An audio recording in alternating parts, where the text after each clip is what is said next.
Hi, I'm Mr. Casta at Milton Middle School, and you're watching West Virginia History in 2 minutes or less. Today's part 3 of my Cold War series, and this one's on the Battle of Blair Mountain, when the U.S. military actually dropped bombs on West Virginia. Here we go. Following the killing of Sid Hatfield, the Battle of Blair Mountain would become the most violent labor confrontation in U.S. history. On August 24, 1921, over 5,000 armed miners from the Kanawha Valley and several other southern counties met in Marmet. The term redneck originated as they tied red bandanas around their necks to distinguish themselves from others so they wouldn't shoot each other. Their main leader was Bill Blizzard, who had been involved in the Paint Creek strike as well. Miners confiscated goods and other things from company stores, as well as commandeering trains. Governor Morgan met with some of the leaders but rejected their demands. Morgan organized state police, volunteer militia, and coal company employees to keep the marching miners from reaching Logan County.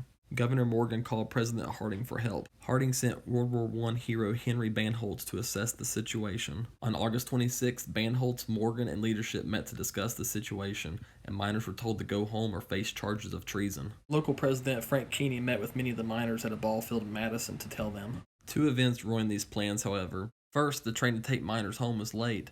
And secondly, they found out Logan County Sheriff Don Chafin and his men had been shooting at Union sympathizers and some of the families in Sharpless. At that point, they decided to head to Logan County. Just across the county line, Logan Sheriff Don Chafin, who'd been paid off by coal companies to keep the Union out, and 2,000 of his men were stationed in the hills around Blair Mountain. They were commanded by Colonel Eubank of the National Guard. Colonel Eubank and Sheriff Chafin had a private Air Force drop tear gas and homemade bombs on the miners. Chafin's men had machine guns and trenches dug throughout the area. Close to 1 million rounds are estimated to have been shot over 5 days as the battle raged on. Harding sent in the troops on September 1st. War hero Billy Mitchell led an air squadron, but some crashed in West Virginia and didn't make it. On September 3rd, federal troops had arrived at many of these towns. No one really wanted to fight federal troops, so most surrendered on the 3rd. We may never know the full casualties of this war, but at least 12 miners and 4 of Chafin's men were killed. Estimates range from 5 to 20,000 miners that were involved in this conflict.